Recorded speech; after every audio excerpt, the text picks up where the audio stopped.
Yes, this video is on the research paper process. It is for Afro-American history to 1877 and U.S. history to 1877. So whichever section you're in, think of your section. And please don't let me referring to the other section confuse you about your own. If you're in the U.S. history to 1877 class, you're thinking about your topic um, within that framework. If you're in the Afro-American history to 1877 class, you are thinking about a subject within that time period that pertains to African Americans. All right, so let's go. I am super excited about this paper project. What is the underlying assumption of this paper? We said in class that it's time for you to do history.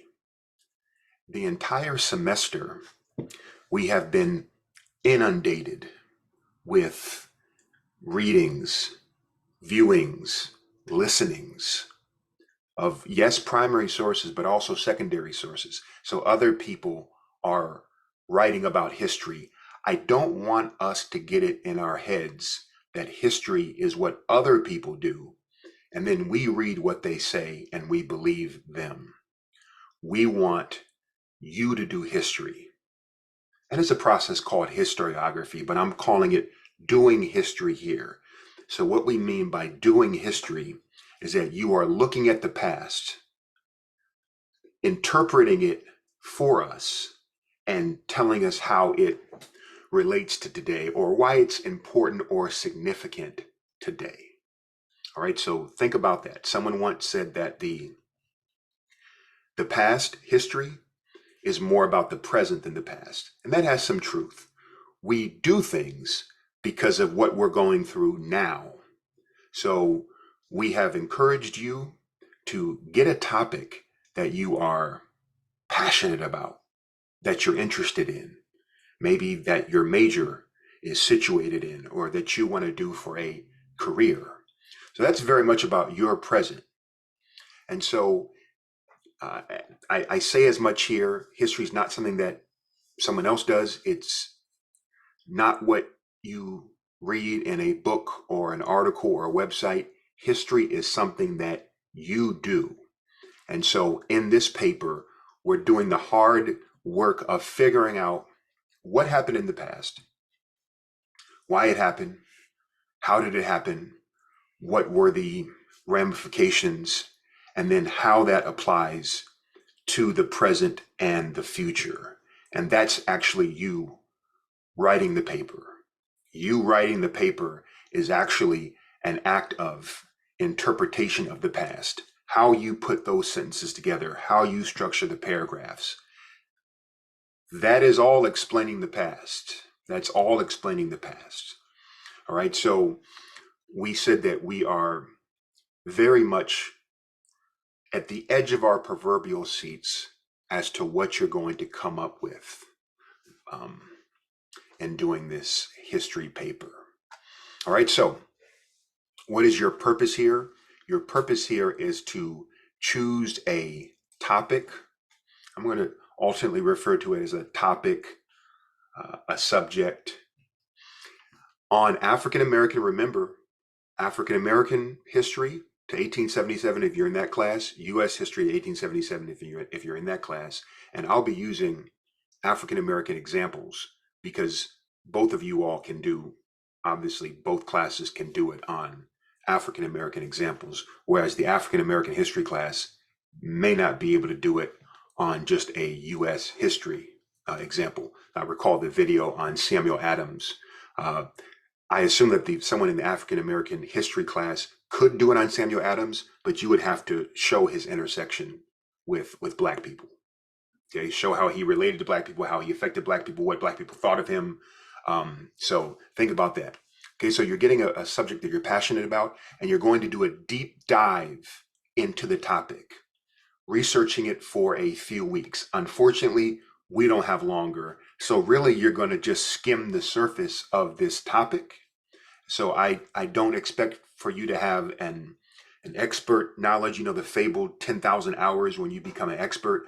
I'm not expecting that. But we do want you to get at least a couple feet into the water, and you're diving for this topic, and you're going to develop a position on the topic.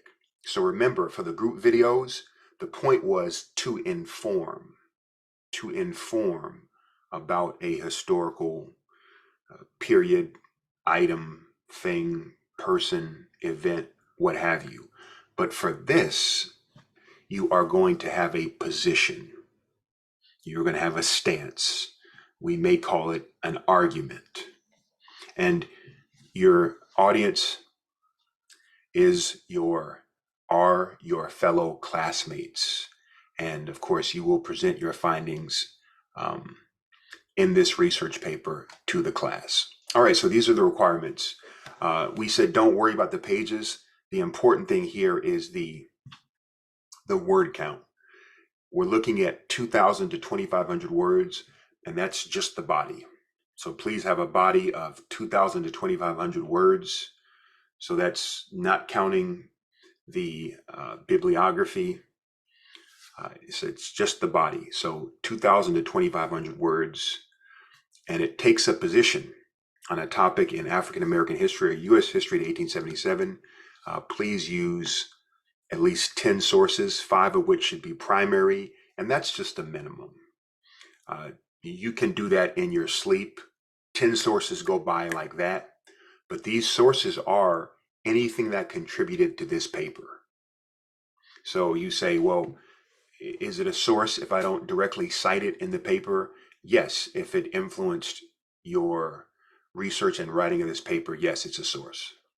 Okay, we're doing parenthetical citations. We're not doing endnotes or footnotes. There will be a bibliography.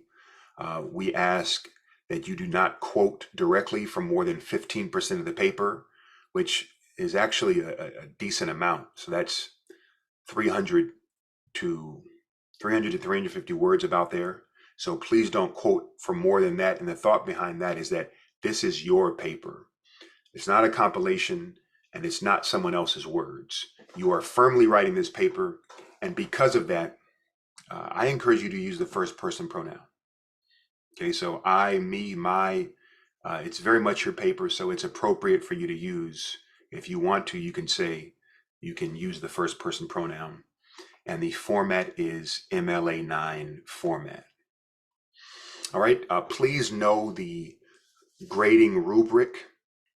Whatever you do, we said in college, you want to know what's required of you so you can gear your work and production toward the requirements. Okay, and it also mitigates against unfairness and arbitrary grading. So we're going to look at your argument. Does the paper have a clear thesis? And is it supported by research and analysis? Is the scholarship thorough and appropriately attributed? Are 10 sources used? Is the paper logically organized and easy to follow? And is the writing clear and succinct? That means to the point. The word choice is appropriate, understandable, and there are relatively few grammatical errors. Remember that this is not an English paper, but if you write jankily, the meaning is lost, and you also lose some credibility because you could have a brilliant historical point to make, but that is detracted from by the grammar that no one really understands. All right. Okay. So our second step, and this is the step that you are right now. Please be on this step. You're going to choose a topic. This is important because in many ways, the topic on several different levels will determine your paper. Okay, so I assume that if you get a topic that you're really gung-ho about, passionate about, you research it for hours and it just feels like a few seconds.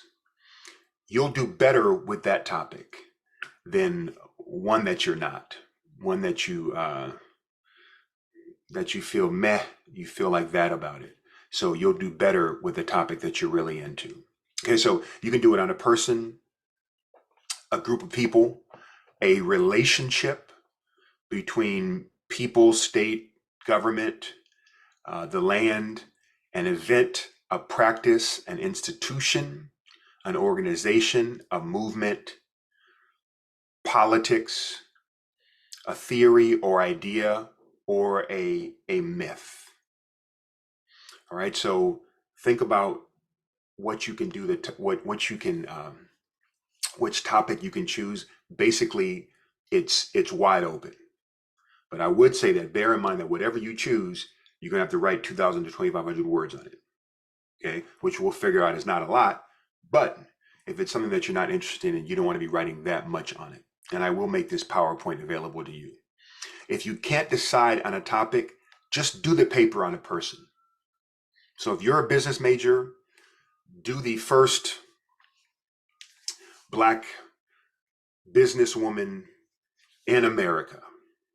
Okay. If you want to be a nurse, do the first Black licensed nurse in America. And actually, we're going to talk about that. That's one of the examples that we are using.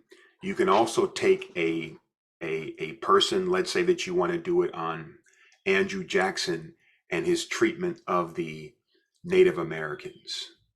Let's say that you want to do it on the relationship between two people, like you heard that Sojourner Truth met Abraham Lincoln, and you want to do the paper on that meeting.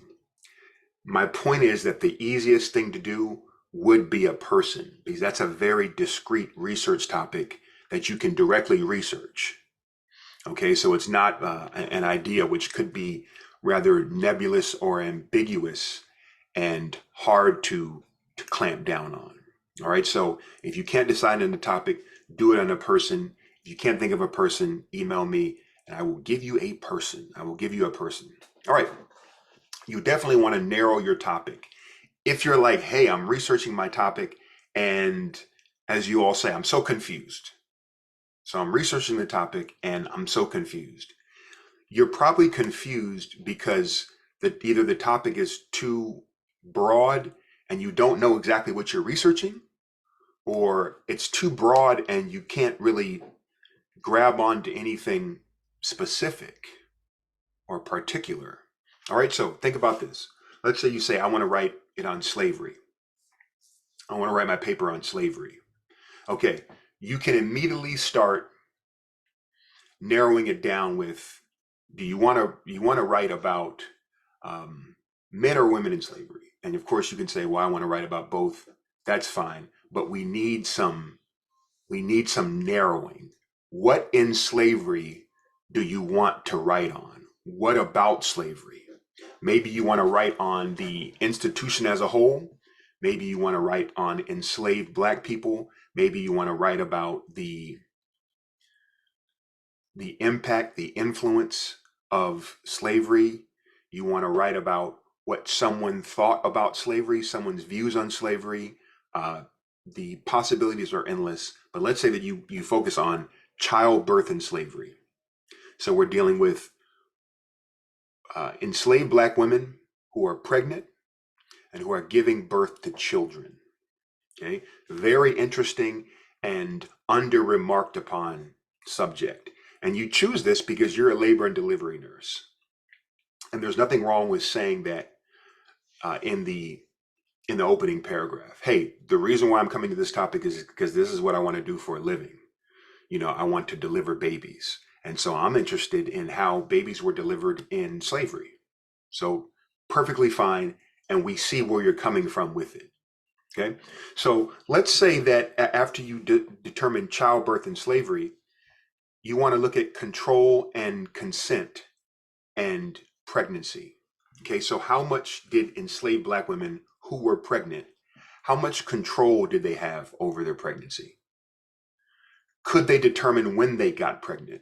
I know that that's an odd question, but many times they could not, because rapes were occurring. Their masters were raping them, and we actually um, discussed this in class as to if any time a white master had sex with his enslaved black woman, uh, was that rape because there was a power differential, and consent in that case is very treacherous because if you don't consent, uh, there could be very negative and harsh repercussions.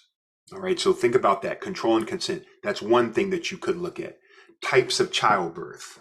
Okay, so I think that there are like 8 or 10 different types of childbirth. Was there C-sections? Were there C-sections in slavery? Um, were the births natural? Did they give birth on the plantation, or did they go somewhere else? In the latter part of slavery, were there hospitals? Was it a doula? Was it a midwife? Was it her friends who helped her with it? Did a physician come on the plantation?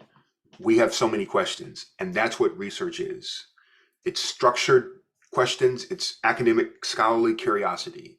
That's what research is. Okay, who attended and assisted in the delivery? So since you are a nursing major, you want to know, well, did someone help them? Did someone help the enslaved women who were giving birth? If so, who? Were they trained? So you want to know that. Perfectly good question. That could be your entire paper right there. Prenatal and postnatal accommodation. So did they have to stop working, or was their normal workload still required? After they gave birth, did they have any postnatal leave, or did they have to start working again? So these are some excellent questions, and really any or all of them you could explore. Although all of them, it will be tough to do that in 2,000 to 2,500 words. So these are the ways that you can narrow it. These are the ways that you can narrow things down.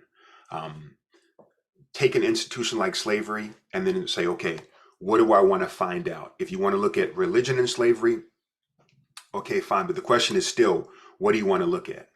So maybe you want to look at how did enslaved black people become Christians during slavery?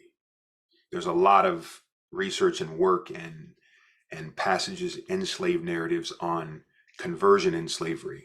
So how did that happen? And you may say, hey, there were 3 or 4 major types of conversion experiences during enslavement of black people, and that's fine. You may say, no, I want to look at how did they change when they became converted, and what did that change look like? Okay, you can do it on that. Was their conversion discouraged by white masters? How did other enslaved black people look at their conversions? The possibilities are endless. Okay, but you have to tease these out with questions. Check this out. Let's say that you're doing women in slavery. And then you say, hey, I want to look at women escaping from slavery. We have our revered ancestor, Harriet Tubman, there, who I consider to be the greatest American, by the way. So you say, hey, how did women escape from slavery? Because in the very reified and undynamic, static conceptions of sex in the antebellum period, women didn't go off by themselves. They weren't adventurous. These are the conceptions of women. They didn't take physical risks. So what did it mean that a woman and Harriet Tubman escaped from slavery, and then she went back multiple times to help others escape? Okay, so you're thinking of that, and in fact, just an aside, John Brown masculinized her. He said he called her General Tubman, and he did something else. I wish someone was here to Google it for me, but he referred to her in the masculine. He thought of her as a man, because he saw the work that she was doing, um, helping others escape. And she was a spy during the Civil War, and she did some other things. He considered that masculine. Okay, so what did it take for a woman to escape from slavery? How frequently did women escape from slavery? What type of women escaped from slavery? So, is there a type of woman that escaped from slavery? I know that that sounds funny, but maybe they were particularly um, oppressed and traumatized um, by their masters, by the situation. So they took that risk of escaping. Is there a common thread that we can find of women who escaped? What were the major types of escape?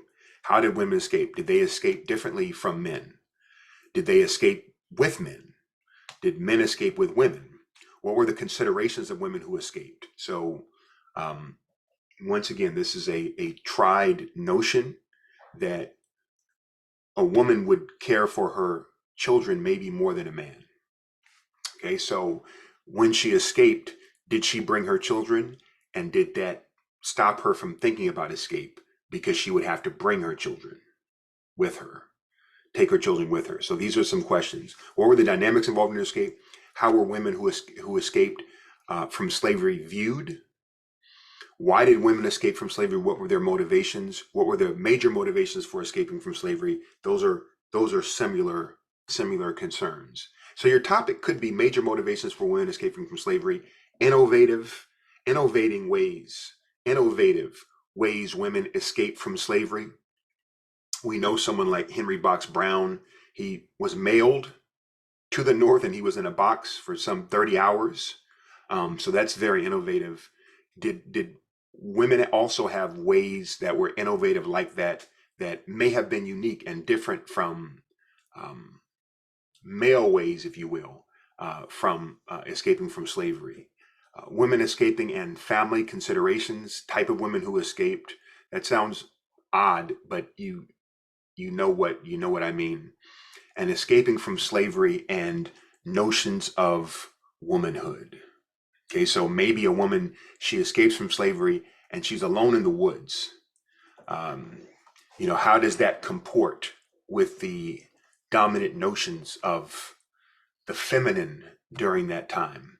And did the enslaved black woman have to surmount that or have to grapple with that? Very interesting questions. Very interesting questions. All right, let's say that you choose a person, and you see our man Frederick Douglass here. Um, how did Frederick Douglass escape from slavery? It's often been remarked on that in the narrative, he seems to almost downplay it. We know why, because he didn't he didn't want to give it, he didn't want to bring attention to it because he could still have been apprehended during that time.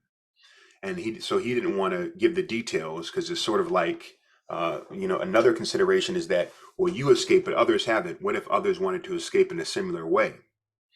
Okay, so there were a lot of considerations there. What did Douglass say about slavery? Why did Douglass not say much about his escape? How did Anna Murray help Douglass escape from slavery? That's his soon-to-be wife.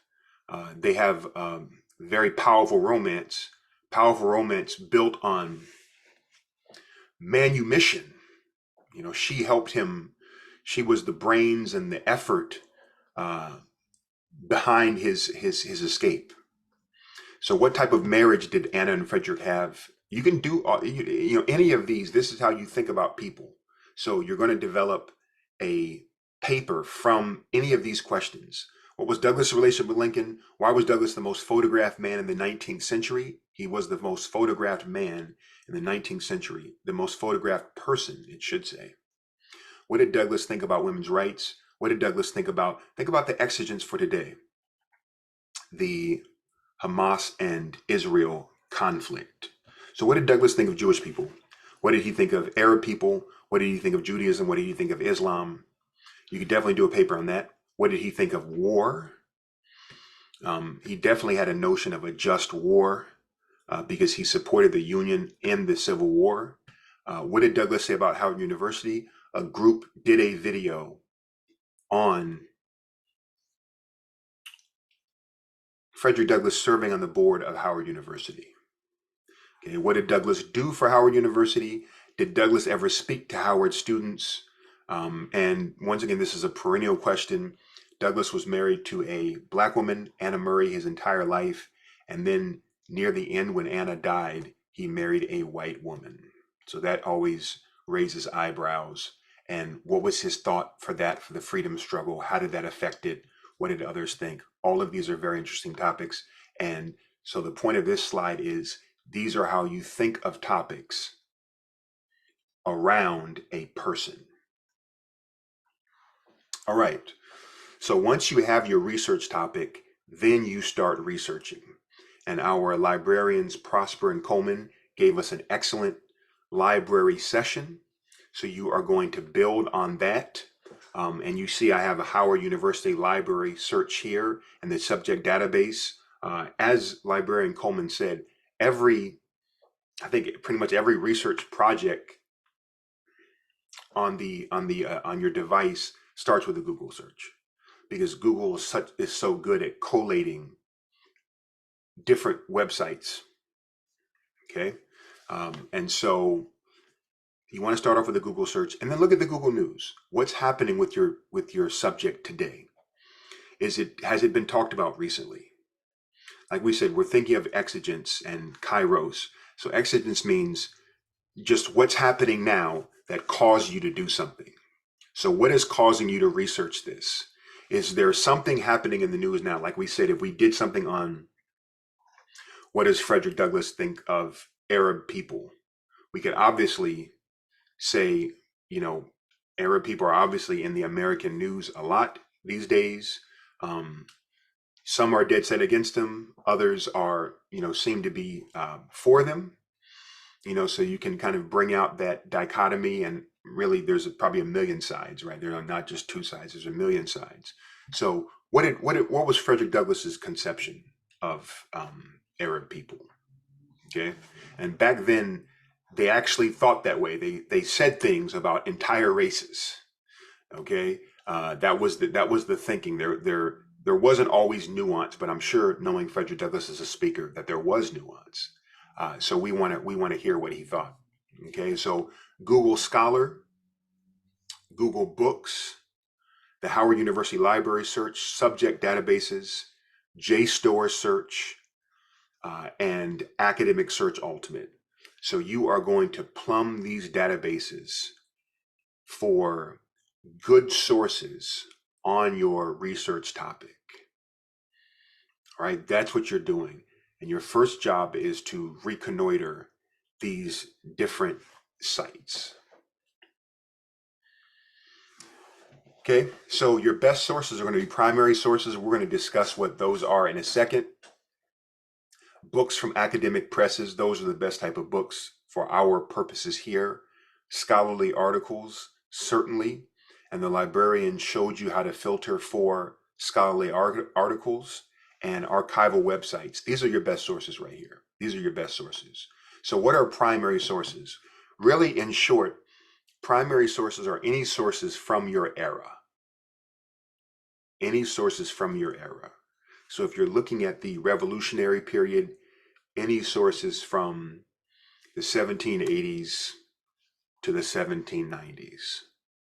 If you're looking at the antebellum era, anything from the 1780s, 90s to the start of the Civil War. If you're looking at Reconstruction, 1863, 65 to 1877. The Second Great Awakening, right after the American Revolution to the 1840s, 1850s. So really, any source that you find from your period, from your era, from your epoch, is a primary source. But here are some: slave narratives, books from the period, poems from the period, memoirs, speeches, articles, letters, interviews, journals, diaries, songs, plays, laws, statistics, almanacs, government documents, census records, political documents, images, maps, artifacts, etc. You see what I have on the screen? This is a quilt done by an enslaved person. Okay, so this is a primary source. It's a primary source because it comes from that period.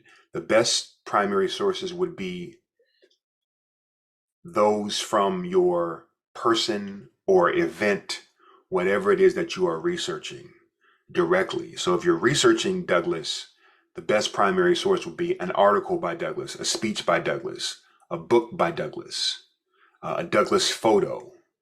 Those would be the best primary sources. We want to encourage you to use these. Use these. You're using everything that's useful to you, but you always want to verify the claims on these sites. So Wikipedia, when Wikipedia says something, it may link to something. It may have an endnote on the bottom. You want to check that to see if it is so, if what Wikipedia claims is the case. All right, that's what you want to do. Same with OpenAI and ChatGPT. So if you go to OpenAI, I found it's actually good. It's been sort of castigated for not having good sources. But go to OpenAI and type in, please give me sources on enslaved Black women and pregnancy or childbirth. Give me some books on that. It will give you a good list. It will give you a good list of scholarly articles. So that's one way to use it. And you're checking it right then. So it's like if it tells you that it's this book, put it in Google and see if the book exists. Okay, so it is good in that regard. OpenAI can also help you outline. So by all means, use it. But if you're trying to get facts from it, like with everything else, you need to fact check that.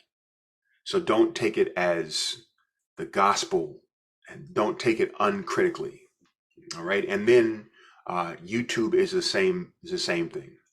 There is a lot of history done on YouTube. So there are manifold videos on history on YouTube, but you should not just trust those videos just because you're watching it on a screen. Okay, so you should verify any claim that is made. All right, we want you to remember that research is messy. Research is messy. It's the very nature of it is not neatly compartmentalized, neatly organized. It's all over the place. So bear in mind that you may not find what you're looking for. So you start off and you say, hey, I want to know if any enslaved Black person saw a UFO. Okay, if they saw an unidentified flying object. Interesting subject, but I don't know if you'll find anything. And even more often than that, you don't find what you're looking for. So you're looking for a certain outcome. And the whole point of research is that you need to be open to that outcome not being the case. Okay, so sometimes you find just the opposite of what you're looking for. Your topic may shift. That's very common. So you started looking at this topic, but then your research took you to another place. Okay, so you will get confused, you will get frustrated, and you will want to give up. But of course, don't give up. You want to be organized because the research process is so messy. So save all your research materials in a folder on Google Docs. I always save it in a couple places because even Google Docs is fallible. And so you want to save it in several places. You want to keep records of the terms you searched for and where you searched for them. And so you don't want to really reproduce your work and have redundant labor. And so you want to keep track of what you have searched for. Take notes on all that is helpful to you and jot down your observations. So this is kind of like taking notes on primary sources, secondary sources, books, where is what. But then you want to say, hey, I'm sort of developing a position on this and this, or this is what I observe about this. So you also want to put down your own observations. Okay, I am your servant. And so if you need help, I can give you some direction. I can send you sources. as can the librarians. Other scholars are on campus. You can talk to other professors. You can talk to professors at different schools. If there's a book you like and the person who wrote it is still alive and you want to ask them a question, send them an email. Why not? You can also get help from your classmates and your friends. But as usual, watch out for haters. Watch out for haters. All right, so the thesis statement, after you research for a couple of weeks, and we still have a couple of weeks to research, but after you research for a couple of weeks, you're going to be moving toward a position on your topic. That's where you're moving. So you're going to take the confusion of all of the myriad and diverse sources, the confusion of all of those, and you are going to form a position. You're going to make sense, make intelligible, make applicable what you are discovering for your audience. And this starts in your mind. A thesis statement is something that's intensely personal. It's what you believe. It's what you think is the case. Okay, so a thesis statement states the purpose of the paper in 1 or 2 sentences. Okay, so what are you trying to do in this paper? Okay, it tells the reader what you believe about your subject. Okay, so I've spent a lot of time researching this. Really, sometimes, the thought is that I've spent more time researching this than you have. And so I have a perspective that you should listen to because you haven't spent as long time researching it as I have. Now, oftentimes it's not the case. Oftentimes scholars get in disagreement with each other and they spend equal time researching it. So there's definitely that. But we want to know what your research has yielded after you've spent all this time looking at the topic. That's what we're interested in. And it shares what you discovered. So the belief, what you believe about your topic may be different from what you discovered. You could say, hey, I discovered that a lot more women escaped from slavery than we previously thought. And that would be a discovery. So that's not really a belief, because that kind of sounds factual. Like if you can prove it, that sounds factual. So that's more than just a notion. But discovering is what you learned, and then a belief is more what you believe about that discovery. So those are different things. Okay, so a thesis statement is what did you find in your research? So here's what I found. That's your thesis statement. This is what I found when I researched this. Okay, what did you find about women escaping from slavery? This is what I found. What is the significance? It is significant because of this. We previously thought that for whatever reason, men escaped more than women from slavery. But my research shows that it was, whatever you find. I don't want to go too deep into that because I could be making stuff up. It would be what you find. So I don't want you to quote me as saying, that that's the case. But what is the impact of it? From what you discovered happened or what you believe happened, what are the ramifications of that? What was the impact back then? What are the continuing reverberations of it? Okay, you may think of it like that. Is it something we didn't know? Did you discover something that is not known in the general zeitgeist?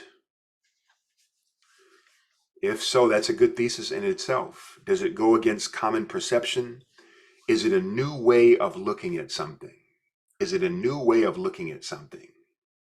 All right, so think about this with your thesis statement. Okay, we will move on, and you can move from a question to a thesis statement.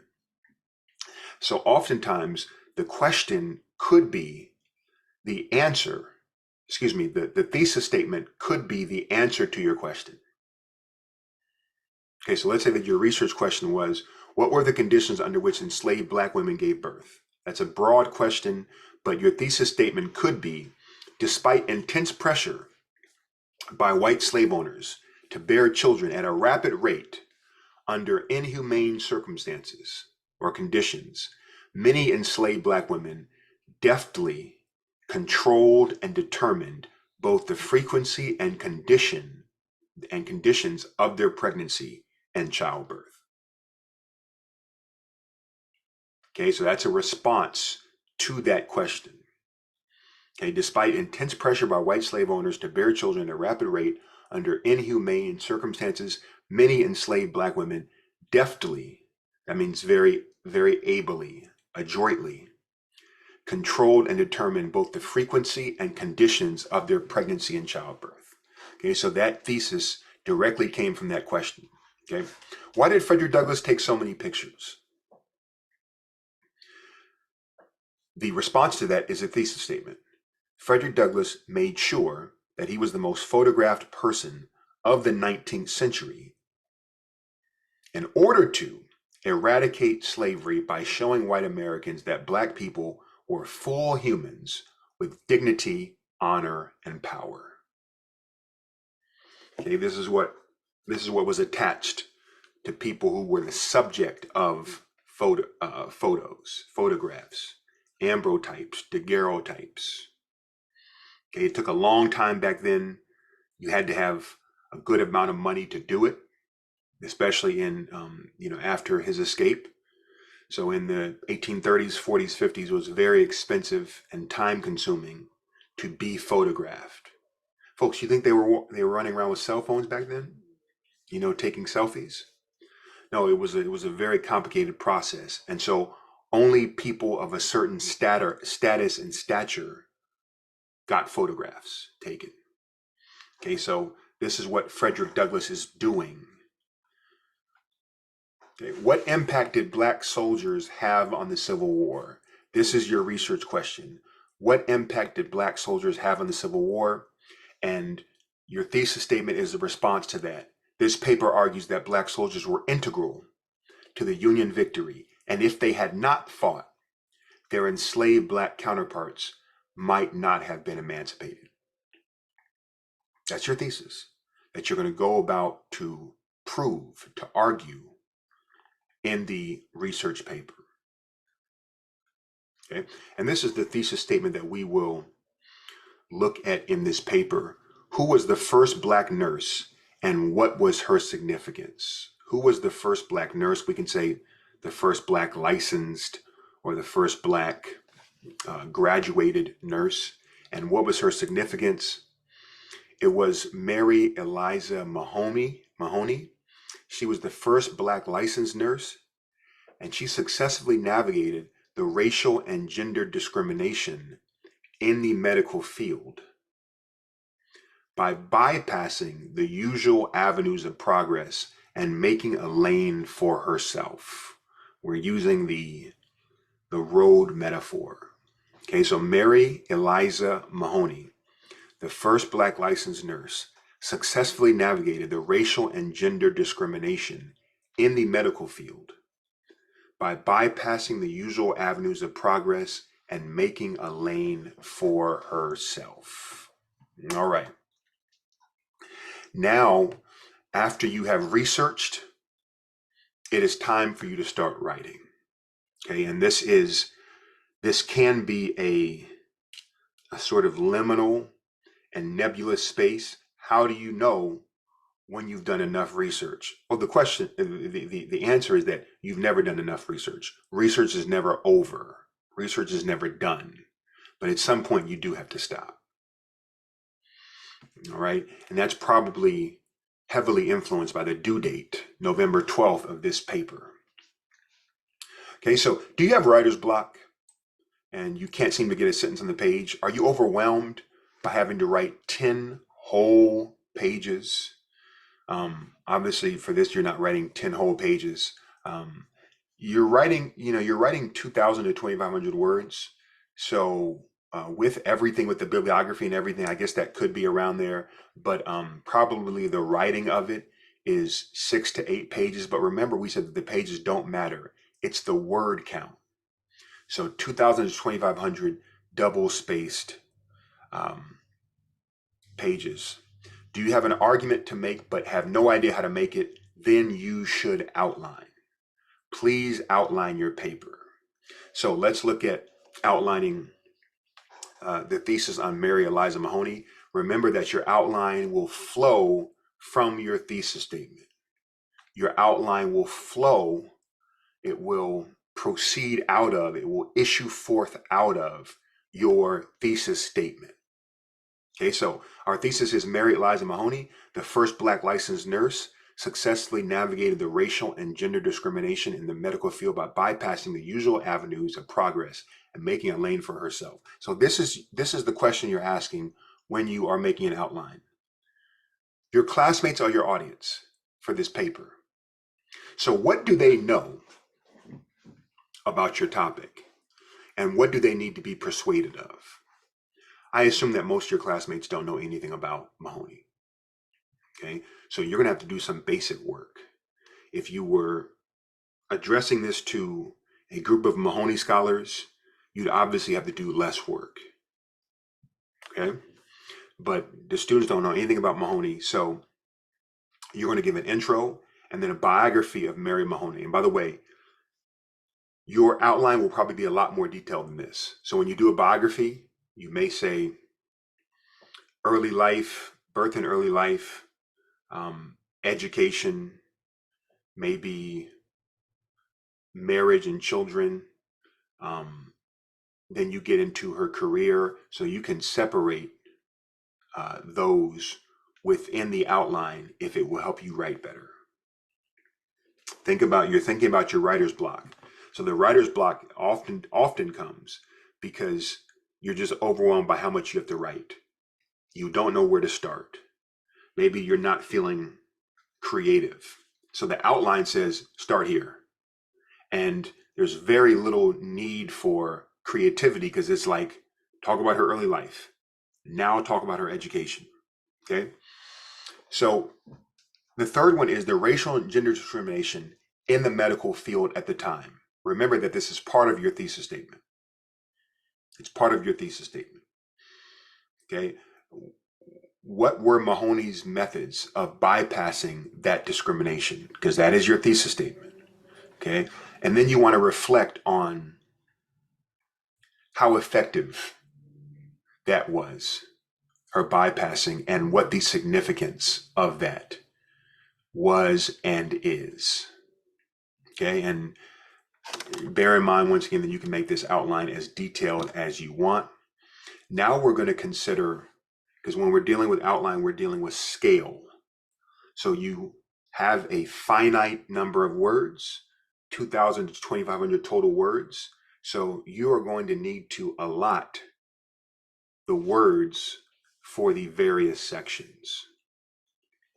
Okay. And you do that by asking what needs proving.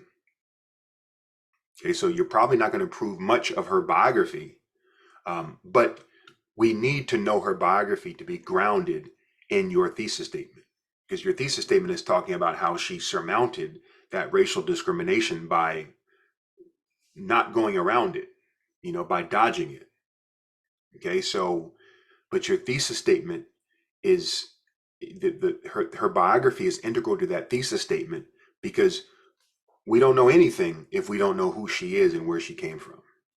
All right, so you see the amount of space that we spend on her biography, and then what was the racial and gender discrimination in her field? That's 300 to 400 words. Okay, so you're going to have to do some contextualizing in that section. And then how did she bypass the discrimination? I mean, that sounds like impossible. How did she do that? So did she not work in a hospital and instead she started her own clinic so that she wouldn't be under the, white supremacist bosses, at the hospital? Did she not attend the normal schools? How did she do that? How was she licensed? Did they discriminate against her when she was licensed? So these are the questions that we're asking. So her methods of bypassing it, the results of her bypassing it, and then reflections on the effectiveness and or the significance of Mahoney's methods, and then finally the conclusion. Okay. Once you do the outlining, then it's time to write. Finally, it's time to write. Finally, it's time to write. Okay. So what you're going to do with this outline is that you are going to now write up your research. That's what we say. You're going to write up your research. You're going to take out your notes, open your PDFs, bring up your websites, and you're going to start writing on her. Okay. All right. Just a couple of words about the introduction. This is an important part of the paper because it's the first impression for your reader, and it's the first thing that they hear about you, your paper, and the subject. So you want to have a powerful introduction, and this is where you introduce the subject to the audience. You show that the topic is relevant and important. If it's not, why are we reading it? Why are we spending the time for it? Somebody's being smart and you're saying, because you're grading us on it. No, we're saying beyond that. Beyond that. Okay. Establish your credibility. Once again, you say, hey, I'm talking about Mahoney because I'm majoring in nursing and I want to do nursing as a career. So this is important to me. We just came out of the COVID-19 epidemic. And so nurses were on the front lines. This is obviously an integral and critical profession. Okay, so there's all sorts of, nurses are needed right now in Israel and Hamas and Ukraine. So, there's a million different ways why you can show, hey, this is a really important topic now. Okay, you might say how Black women are disproportionately represented in the nursing field. Folks, I don't know if that's the case. Okay, but if they are, you should say that. All right, you can definitely show how Black women nurses still face discrimination. And so you're saying, as a nursing major going into the field in a few years, I want to know myself how to navigate some of the racial discrimination. So this is important to me. Okay, and other nursing majors. All right, so you want to establish your credibility. How did you come to this topic? Tell us how you came to this topic, and then you want to state your thesis. So you're going to do all this in the intro. That's why we have 150, maybe 200 words for it. Okay, we want to talk a little bit about flow and writing. I'm not going to spend too long on this because we said this is not a writing class, and so you can get a lot of this from your writing class. But check out this slide for flow in writing. The basic thought is that in general, when you're moving from one sentence to the next, the point of writing, the object of writing, is that you're trying to convey.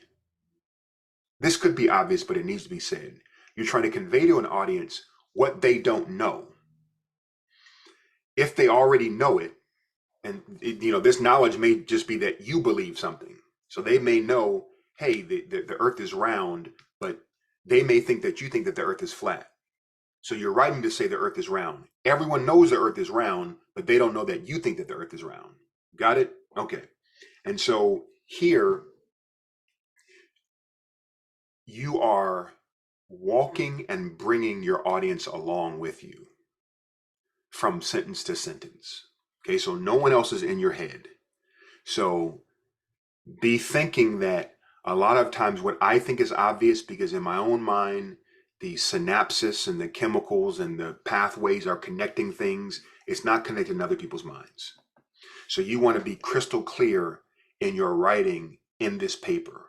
And you can do that by these connectors. Okay, so the topic sentence, the thesis, if you will, for this paragraph is, I have a wonderfully complicated colleague named Spot. So this paragraph is going to treat on Spot and how he is wonderfully complicated. True to his breed, Spot is a gorgeous brown and white. So his breed refers to collie. Okay, so you see how in each sentence is linking to a previous thought to bring the reader along with them. Spot is gorgeous brown and white. In addition to his mottled beauty, of course, mottled means, two colors mixing. Okay, Spot has endless energy for fetch. Now, once again, bear in mind that all of this is under the topic sentence of wonderfully complicated. So you're keeping in your mind that all of this relates to the topic sentence. Okay, unfortunately, Spot has been too busy itching to fetch much. Spot has fleas. Okay, so once again, endless energy for fetch. Fetch, unfortunately, fleas. All right, and in addition to being infested, he smells bad. So infested, fleas. So every time you introduce a new thought, you're linking it with an old. This is a very elementary example, but it does walk the audience along with you. No child left behind. You're bringing your audience with you, okay? Despite his poor hygiene. So poor hygiene is the infestation. Spot is smart, beautiful, and an all-around great dog. So all of this shows how Spot is wonderfully complicated. Okay, so you don't have to be extra with this, but you do want to bring your reader along with you from thought to thought. And that's usually done by some sort of connector. Okay, some sort of connector. So think about that. All right, I won't get into this, but these are some good slides from the UNC Writing Center on how to write paragraphs. Okay, so you're saying, hey, I have this great outline, but I'm wondering how to write these, these paragraphs. Okay, so, okay. So this is telling me that if I want to have a paragraph talking about Mary Mahoney's early life, that I should have a topic sentence. Okay, Mary Mahoney's early life was pretty uneventful for the time. That's my topic sentence. She was born in this place.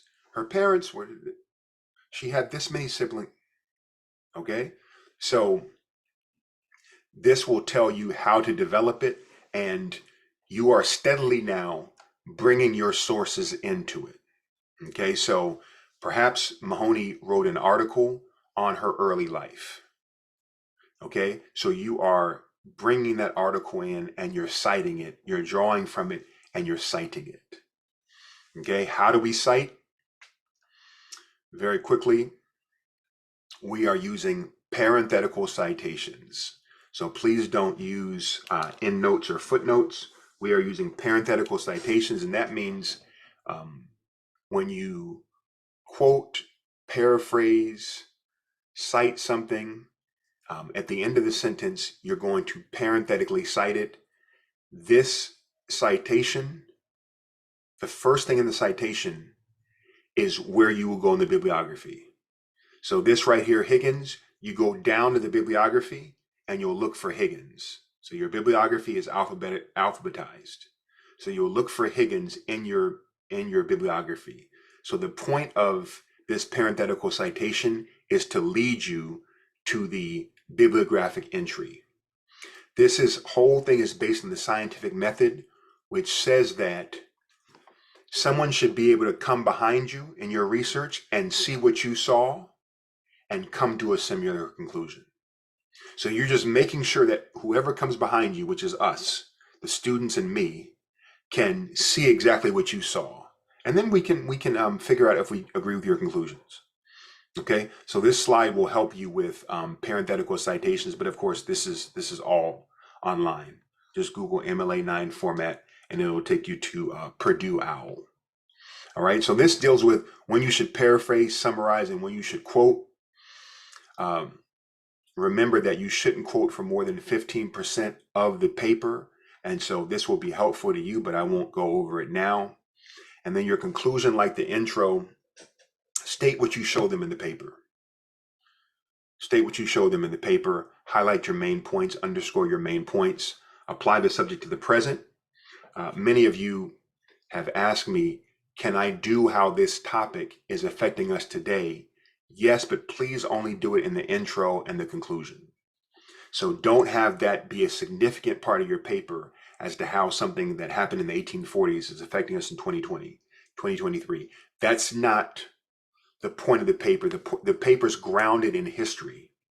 But of course, you can talk about the present, but you're not trying to prove the parallel in the present. You're presenting the history, and then, yes, the beginning at the end, you're saying this is relevant to us because of this. Okay, but you're not trying to draw any causal relationships. Okay, that's beyond the scope of this class. All right, so this is what you can do for the conclusion. We do want you to have a scholarly title, and I would say do this for all of your assignments at Howard. Get used to doing this because this is how scholars title their papers. On the left side of the colon, it's something interesting. It's something fascinating. It's something to hook and draw the reader in. Okay, like a pithy quote, a phrase. And then on the right side is exactly what you're doing in the paper. So what is the paper doing? Okay, so this is an example. I'm thinking of my students who would do papers on legalizing marijuana. So on the left side, they have things like puff, puff, pass the law. And on the right side, an argument for the federal legalization of marijuana. Or they'd say, but then I got high. And then, a paper on the illegalization of marijuana, what have you. But some subjects you have a field day with. So for this one, let's say that we're doing it on Frederick Douglass and his oft photographed person. This is actually a quote from him. Powerful though silent influence. Douglass said that photographs have a powerful though silent influence. All right. So that's a pithy quote. And that is going to be your thesis statement, probably. Remember, your thesis statement is that he's saying that the influence of a photo is powerful, and that's why he took more than anyone else. Okay, so if you can capture the point of your paper on the left-hand column, that would be splendid. And on the right-hand column, Frederick Douglass's intentional use of photos. Okay, so remember the right-hand column, you're saying exactly what you're doing. 1,000 words. We say a picture's worth 1,000 words. And so the right-hand side, the reason Frederick Douglass was the most photographed person of the 20th century. All right, the left-hand column, picture justice. Picture justice. The right-hand side, an exploration of why Frederick Douglass was photographed so much. All right, so please have a scholarly title for your article. You definitely want to edit your paper. Please take it to the Writing Center. It's free. You're paying for it. Your tuition is paying for it. So the best writers, Ta-Nehisi Coates, Nicole Hannah-Jones, they have their papers edited by people. Okay, so please have others look at it, and hopefully the Writing Center, because they have facility in this. Bear in mind the formatting. You can see that I did a little format here. Okay, so this is how your paper will look. There's a title block. There's pagination, scholarly title. I have some pointers for your body, and then you have a bibliography at the end. So please do adhere to these. Some common mistakes, by the way, this is a painting of Frances E.W. Harper. She was a poet. So a common mistake is a body less than 2,000 words. Please have your body between 2,000 and 2,500 words, not citing your sources. You must parenthetically cite. Straying beyond 1877, most of your paper is on how this is still affecting us now or something that happened after 1877. Please keep it historical. Speaking at length about the present. There's nothing wrong with that in the intro and the conclusion, but this is a historical paper. It's a history paper. So please keep it in the past. Disorganization or illogical order, that's very common. Unnecessary redundancy. Let's say that for whatever reason, you don't have enough juice to get 2,000 words, so you just keep repeating yourself. And it's like, why does this person keep saying the same thing over and over and over again? Sermonizing or moralizing. Remember, this is a scholarly paper, so you shouldn't be saying things like, we as black people, we need to get our acts together or whatever. No, there's no room for that here. There's no room for that here. And even fulminating, you may say, America is an evil nation that is grounded in the most vicious white supremacy that has ever appeared on the globe. That may be the case, but you have to prove that. And furthermore, that has to be the point of your essay. Okay, so tighten up your circle. Tighten up your circle. Say what you're going to say. Hit what you're going to hit.